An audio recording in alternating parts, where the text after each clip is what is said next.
already sharing screen.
Good morning. We're going to go ahead and get started. There's a little bit of a reverb up here, Michelle, just so you know. Can you guys hear okay? And online? Okay, so just know it's going to feedback up here. Is there a way to reduce the feedback for the speaker? This is the excitement of coming together again. Good morning. I'm Susan White, Director of the Water Resources Institute. No, you're fine. Did you mute the sentence? Because we've all done hybrid things, virtual things. Give us a second. There you go. All right. Good to go. Just making it easier for you, Michelle. Thanks so much, Rob. All right, again, good morning. I'm Susan White, Director of the Water Resources Research Institute, and it is an honor to have you all with us today. It's been 2 years since we were able to get together, so it's sort of like reunion week for some of you who have joined us for years, 20 some odd years of this annual conference. And for those of you that aren't familiar with our conference, we are welcoming you as well. The Water Institute is a USGS federal state partnership program. And so it's a pleasure to have our USGS partners with us as well, who are also coordinating a session during the conference. So I encourage you to join them as you all learn about the work that we do together to conserve and protect and make sustainable the water resources across North Carolina, from the mountains to the sea. So what we're going to do today and tomorrow is enjoy each other, learn from each other as we do, and seek new partnerships to really make those research and education opportunities robust. This has been a new sort of season for us, and a number of you, this might be your first presentation in person in any number of years. We do have also people online, and so you'll see us running around a little bit trying to make sure that the audio and the video work well, both for the 200 some odd folks that are going to be in person, and then the 50 to 70 folks that'll be online. So bear with us in that space, and I appreciate your grace. We are so thankful for the work of the Water Resources team to pull this together. You all may have enjoyed our online versions over the last 2 years to keep the sort of information sharing going. But this really took a big lift to figure it out. So I appreciate Caitlin Tucker, who took the lead on a lot of the work that we've been doing and will be doing today and tomorrow, as well as our other WRRI team members who you'll see again, making sure things are running as smoothly as we can with the help of our McKimmon team, who have been amazing. So kudos across the board for making this come together. I'd also appreciate welcoming and thanking our moderators and our judges. We have a poster reception this evening. It's going to be a wonderful opportunity to see what our students are doing across the state. And we appreciate the time taken by the moderators who are helping us facilitate these sessions for the next 2 days. Again, it's going to be a fun lift. And we welcome the feedback that you all have on how to continue to make hybrid meetings as smooth as possible, seeing that we may have this hybrid opportunity moving forward.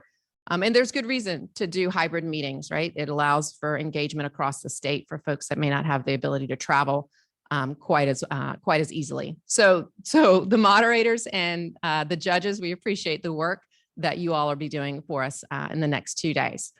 We also are very happy to have our sponsors help offset the costs for some of the student engagement and the event itself. And you'll see a number of those networking tables next door with the posters up and where the food is. So, draw to the food, but take time to visit with our major sponsors that help pull this conference together for today and tomorrow.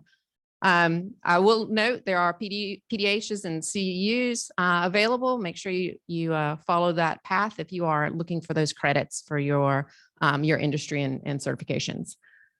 So with that, I want to invite Michelle Covi to join us.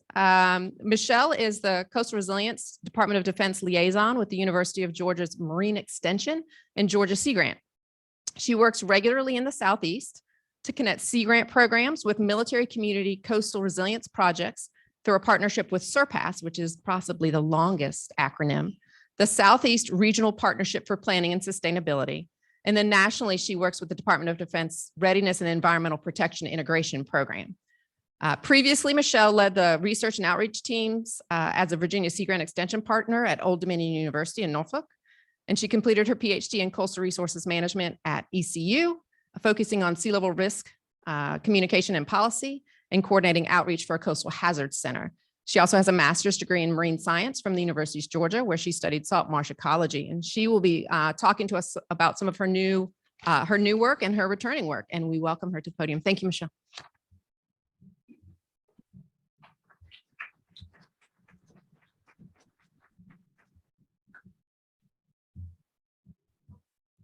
There we go. Do I need a duplicate for those online, or are we good? Awesome. Okay. Thank you so much, Susan and Caitlin, for putting this together. I'm so happy to be here back in North Carolina. It's been really a joy. It's great to be in person again. Like many of you, it's been a while since I've done an in-person presentation. So please be kind to me. I'm also happy to talk to those people that I've been mostly working on Zoom for the last few months. I started my position in September with Georgia Sea Grant, so I've been spending my days on Zoom talking to people regionally and nationally. So that's been a very interesting new challenge for me. Today I'm going to talk about climate resilience a little bit. Talk about some of the work that I've done and encourage engaging with communities, working across sectors, and talk a little bit about opportunities. And of course, climate change is something we're all hearing about. I grabbed some headlines from just this month. We see that we're in the warmest years ever. We have new sea level rise estimates that show that sea level rise is accelerating up to 15 millimeters per year in some areas. We're seeing that we've got the worst drought in the West in almost recorded history. We see that our groundwaters are becoming saltier in the coastal areas. I think there's some talks about this here that you might be able to learn more about that here. And we also see that even though we're well aware of the flood risk, even FEMA is not estimating as much flood risk as we're actually exposed to. So all of those things just within the last month, and things that you can learn about, here over the next couple of days as well, that are part of our climate resilience issue.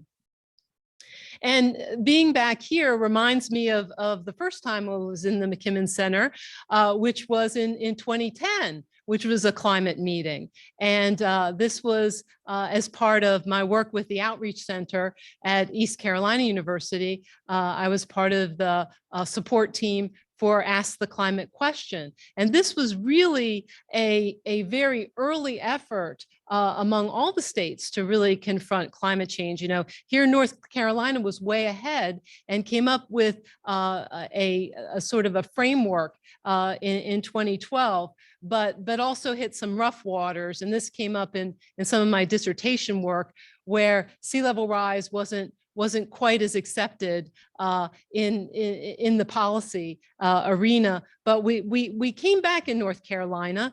So by 2019, there was progress made, and so started to open up some of those avenues to make resilience plans, and just the end of last year, funding following that with the establishment of the Office of Resilience. So I think North Carolina has now come to the forefront again after some rough waters over the last decade. And we see that right now the next climate assessment is underway, but looking back to previous climate assessment and looking back at the water sector issues, the climate assessment really saw that there are significant challenges to the water sector, and that water infrastructure is a huge issue as well. These items are paralleled by the assessment that was done in North Carolina in 2020, sort of looking at, for resilience, these are the same kinds of issues that are coming up. And I'm sure you're going to hear about that from many of the speakers here over the next couple of days.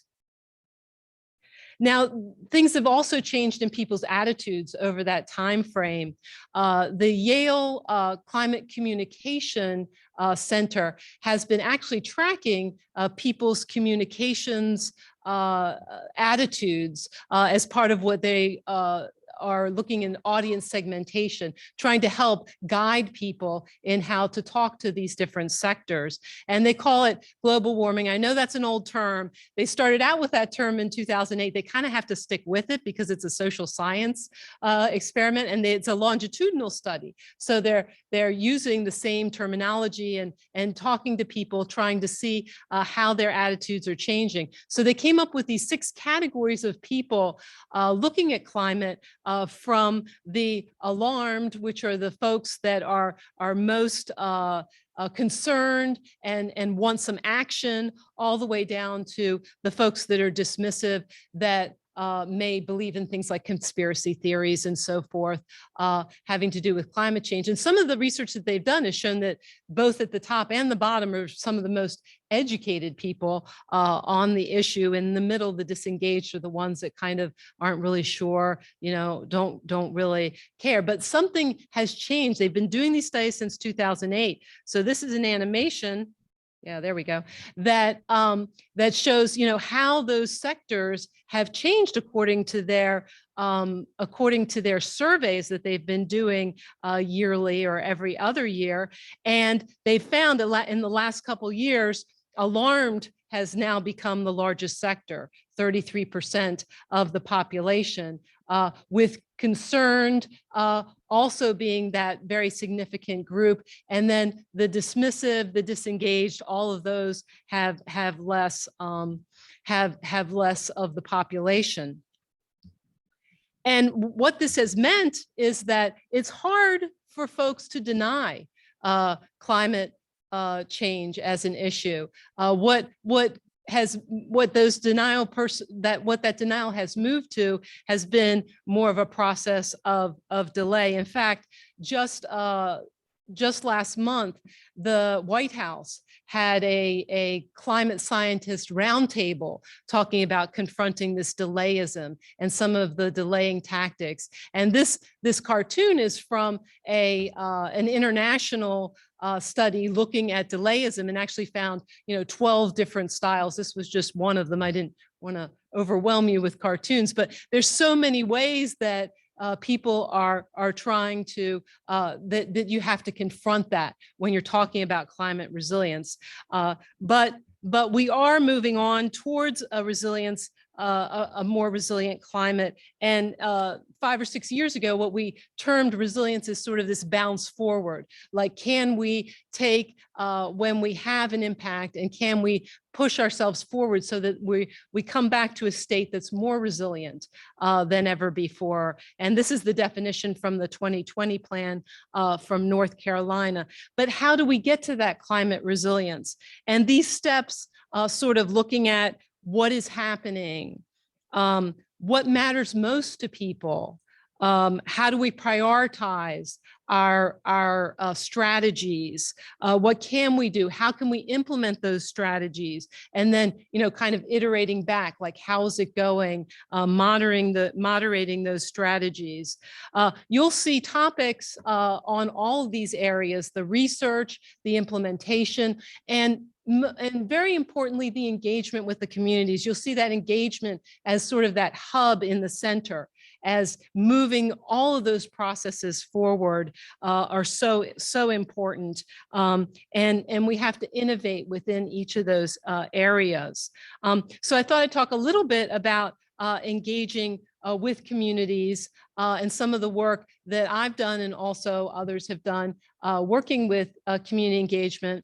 And that's really one of the things that my work in my dissertation with East Carolina University in the Coastal Resources Management program really focused, and by the way, supported by North Carolina Sea Grant, thank you. It was really looking at this risk communication framework. So one of the things that I did in that program that really helped to push this forward was coming from my sort of sciences ecology background, was working with a professor in English. And making that connection to technical writing and risk communication. And she was somebody that nobody in that program had ever worked with before. And she had some innovative ideas that made me sort of think about how that risk communication techniques could be used in talking about sea level rise, which was a really new concept back in 2010 when we were going out there and talking about this. And these were some of the lessons that we learned that can actually be translated to any type of scientist going out and working with communities, to really know who you're talking to connect with what they're experiencing out there, and also to encourage optimism, so that if you're talking about a hard problem like a water quality problem or a climate change problem that looks insolvable, to really kind of generate optimism about hope, about so that people just don't kind of give up and throw up their hands. And one of the amazing things that's happened with this has become almost a standard practice to do risk communication with science. In fact, some of my colleagues across the Sea Grants are working with some of the NASA scientists that came up with these new sea level rise projections to have a companion document on how to take those projections out to communities and use that science in communities to push forward resilience. So we've seen a lot of movement on this in just 10 years. It's really exciting to see that. And to see scientists really embrace making communication important. And then once you've got your communication down, you need to get into that engagement portion. And one of the things, working with the city of Virginia Beach, they were having a lot of flooding issues, sort of nuisance flooding, sunny day flooding, small storm kind of flooding, not the big hurricanes that are more common in North Carolina, but more the more ordinary flooding problems. And this is what their public meetings look like. Citizens getting very angry. You need to fix this problem.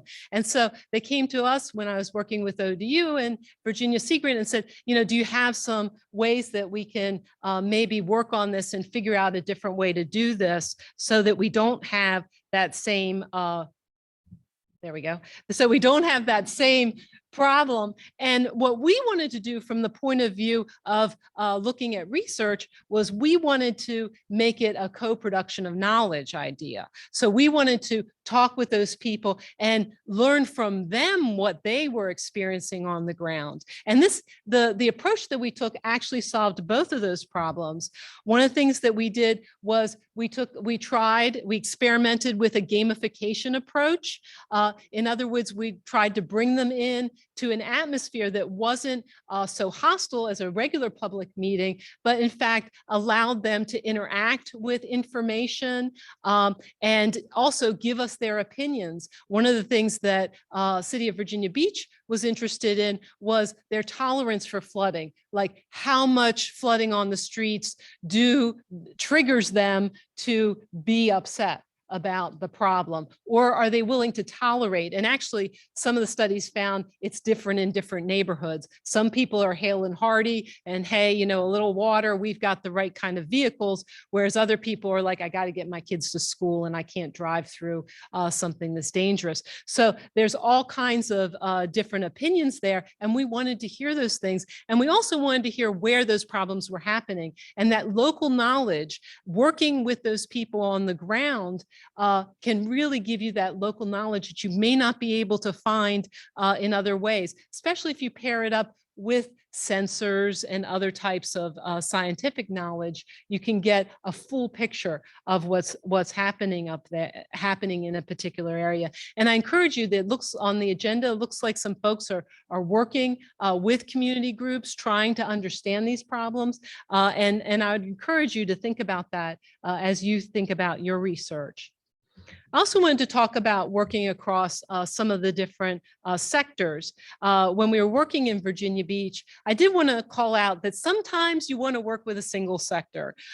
First of all, sometimes that's the right approach.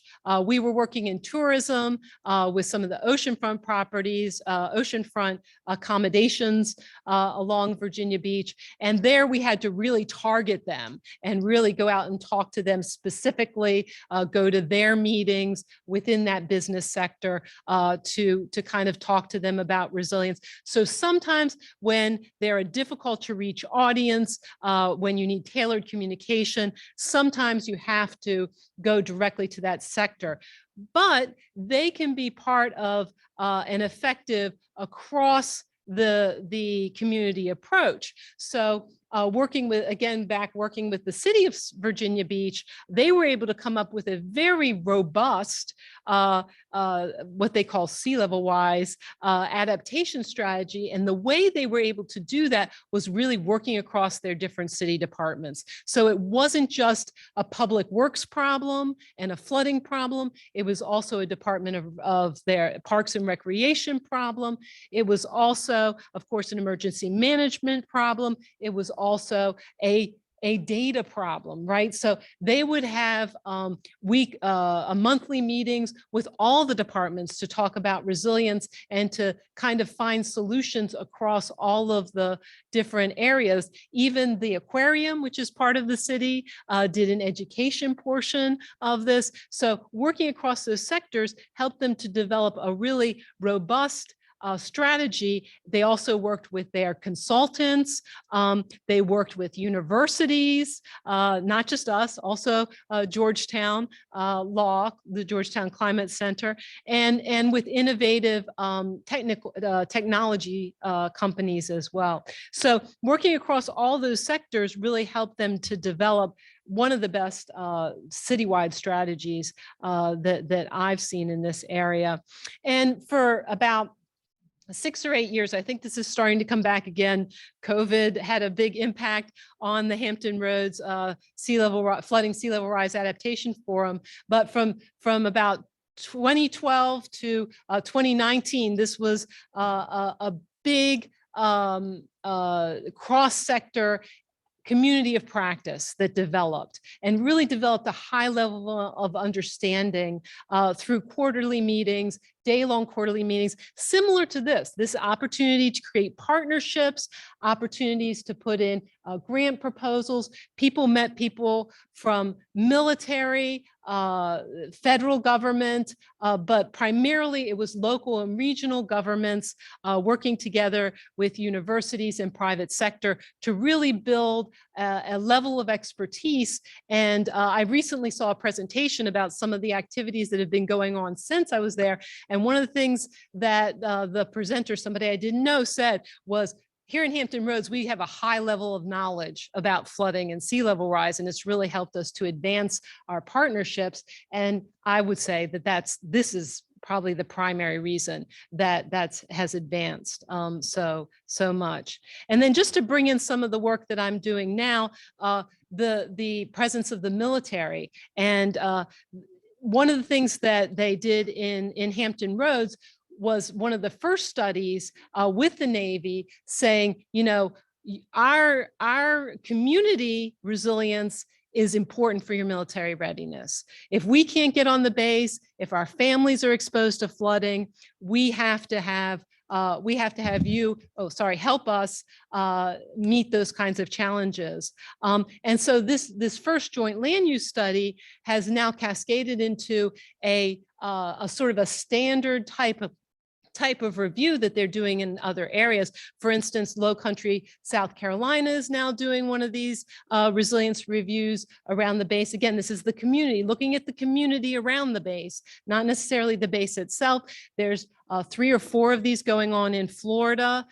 These are opportunities to push the community forward, especially in some of these rural areas that are not like a Virginia Beach that can afford this kind of resilience planning, but the military can encourage that. And in North Carolina, we have the Eastern North Carolina Sentinel Landscape Partnership, which is a partnership between U.S. Department of Agriculture, U.S. Department of Interior, and the Department of Defense, pushing forward resilience. In fact, they just hired through a partnership with the North Carolina Coastal Federation, a new coordinator who's going to specifically be looking at climate resilience. So he may be reaching out to some of you to talk about these issues in how do we progress that military readiness through community resilience.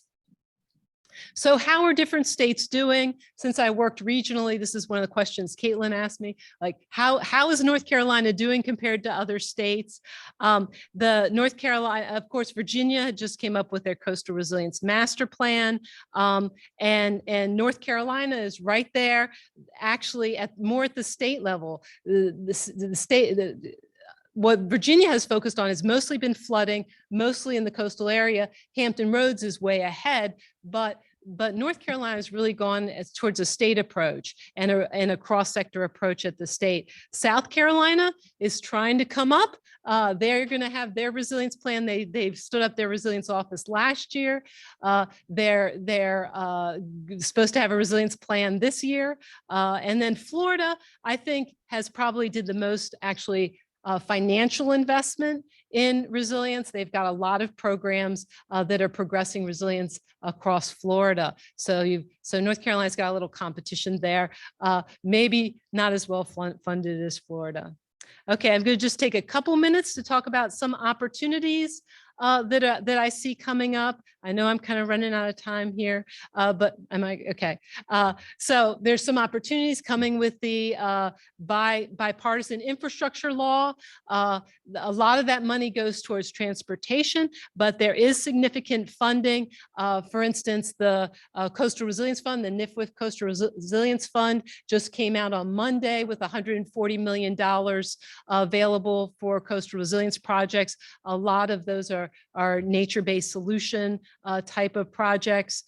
There's lots of opportunities. There's a lot of encouragement for folks to work across disciplines. And there's a lot of emphasis also in some of the federal funding towards environmental justice. And I know there's some talks today or maybe tomorrow that are going to focus on this. And that's an opportunity, folks looking at working with those community-based groups and progressing some of those environmental justice, because those, even in the new NIFWIF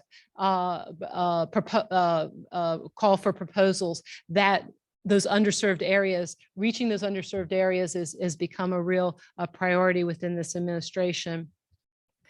Innovation is another great opportunity. In Norfolk, they have a incubator that's just focused on resilience, trying to press forward technology innovations. Again, partnerships with the private sector may be necessary here.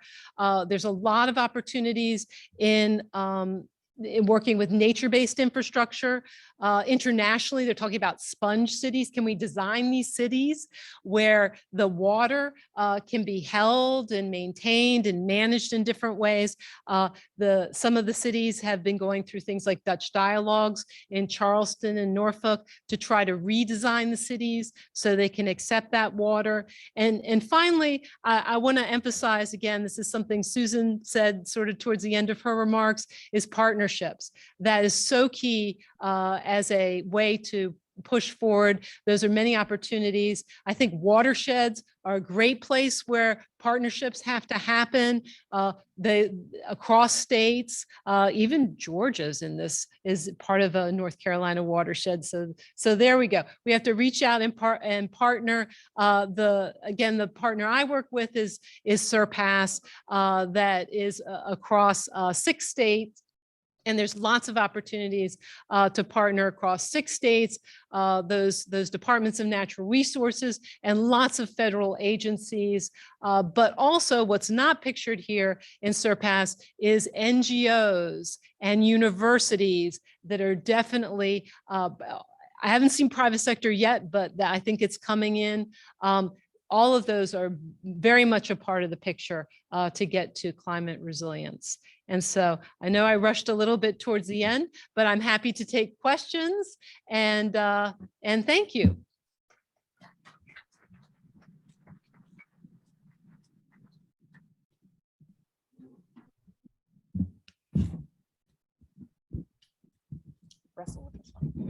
Yes. Good deal. Thanks so much. All right, we do have time for questions, and if you're online, if you want to put your questions in the Q&A box, we'll be tracking that as well. We do have to speak into microphones, so I'll be walking around with one. If you would introduce yourself as well, please. Oh, sure. I'm Amy Grogan. I'm a PhD student at UNCW. My question is, how do you target specifically people who are resistant to understanding or accepting climate change? Obviously, you can have these different workshops or community engagements, but you have to get the people to show up to them. So I guess that was my main question. Great. That is a great question. And it is very difficult. We had a couple of different projects that targeted that. One was not going from the individual level. We did a project in rural coastal Virginia that did sort of a independent assessment of the community and kind of went from the idea of that they were going to get scored in a way. So participating in it was better than not participating in it. In fact, Virginia Beach actually started out there as a community that they really didn't want to hear about their problems. One of the things that was most influential to them was their fiscal responsibility as a city to dealing with flooding and dealing with the impacts of climate change. So that's from a community level. If you have a community that's resistant, from a personal level, like so for instance, if you were doing a study like we were with tourism operators, and you really want that individual person to talk to you about their opinions, I think what you go at it towards is what they are concerned about. So if you can find out what they are concerned about, they may not be concerned about climate, but they may be concerned about, getting their kid to school, or they may be concerned about financial issues. And if you can make that connection for them, show how, because it really does connect all of the aspects of folks' lives, that can, and you're not going to be 100% successful. You kind of have to, accept that, but those are a couple of techniques you can try. Great, thank you. Any other questions? As you all are waking up, I'll give you coffee in 15 short minutes. The question, I actually have one And it deals with where do we need to go? Like what are some missing parts that you're finding across the region that we could look at and prioritize perhaps? Well, one that I see nationally that's starting to come of importance that actually North Carolina was ahead of was in public health. And I think with making that connection between, climate resilience and people's health, I think there's a lot of lessons from COVID there about that and how we talk to people also in those places that they are resistant, but also how you push through some of that. I do see that that as this funding comes along with the infrastructure law and so forth, that we all kind of have to keep an eye on making sure the projects that go in are going to be done in a way that doesn't make anything worse, that actually makes things better. So those are a couple things to kind of keep our eyes on. I do think that we have a momentum that's not going anywhere. People are going to be dealing with climate, and there is this idea of delaying the inevitable. However, that's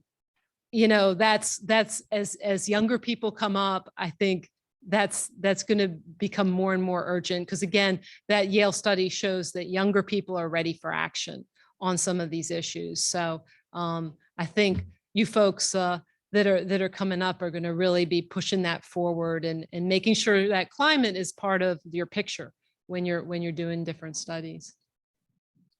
Thanks, Michelle. Marshall Taylor, water resources engineer. And this kind of relates back to the first question, but also your mention of techniques like gaming and interactive GIS. Certainly we can see from this conference and other things we've been involved in, technology is playing an evolving role now. So what are some of the, I guess, more successful technology innovations that y'all have used to further the community discussions and increase knowledge? Right. Well, so things have definitely gone virtual over the last couple of years, and so people have really been innovative using those virtual platforms, using sort of some of those. To some extent, they're tried and true community engagement techniques, using ways that everybody can have a voice, whether it's like a Jamboard where you have like sticky notes and people come up with all of their different ideas, making that space for people to share. Now, not everybody's going to have a scientific viewpoint or come to the table with enough knowledge to make a very knowledgeable contribution. But hearing those contributions is really important. They've used some apps in Hampton Roads that have been really successful, that have doing modeling flooding. So where they've gotten volunteers to put down pins around a big flooding event. I think they got like a Guinness record for the number of points that were, on a high tide event, the number of points that were contributed. So crowdsourcing some of this may be possible, sort of depends on what you're looking at. I think it serves a number of purposes. One is community engagement. You can also get some data from those as well. So those are a couple ideas. Hi, my name is Grady McCauley. I'm with the North Carolina Conservation Network and wanted to ask, so we're a state level non-governmental advocacy organization. And one of the challenges we've run into, particularly when we're talking about equitable resilience and we're talking about frontline communities, when we start talking to community members about resilience, they talk to us about recovery. And there's not a lot of distinction, and I can understand why. The recovery issues are really pressing. I'm curious, is this something you've run into? And how do you find it's possible to have a conversation about resilience in communities that are already being hit with climate change impacts? Right. Yes. That's an excellent question. And something that even when I went out and before sea level rise was really well understood, that was something immediately when I went out and talked to people on the ground about sea level rise, they got very confused about whether I was talking about storms. You know, yes, that's when the water rises. And now we think about it as compound flooding, right? Because it rises for lots of reasons. And maybe you don't need to always, you know, kind of stick with the label. The key thing, I think, for connecting recovery, which they're understanding, and resilience would maybe be that bounce forward idea. The idea that when you recover, you want to recover in a way that doesn't put you back in the same place, that you want to come to a place that when the next storm comes, because the next storm could be worse, or it could, you know, hit in a different way. So how do you build back better instead of just going? Our tendency as people is to go back to, we want things to be back to normal as quickly as possible after a storm. But if we can put plans in place early on, like have those discussions now, when you are thinking about long-term recovery, what would be better than what you have now? I think that's where the discussion has to go. Thanks, Michelle. Again, if anybody is online, please put your question in there. Any other questions from the audience here?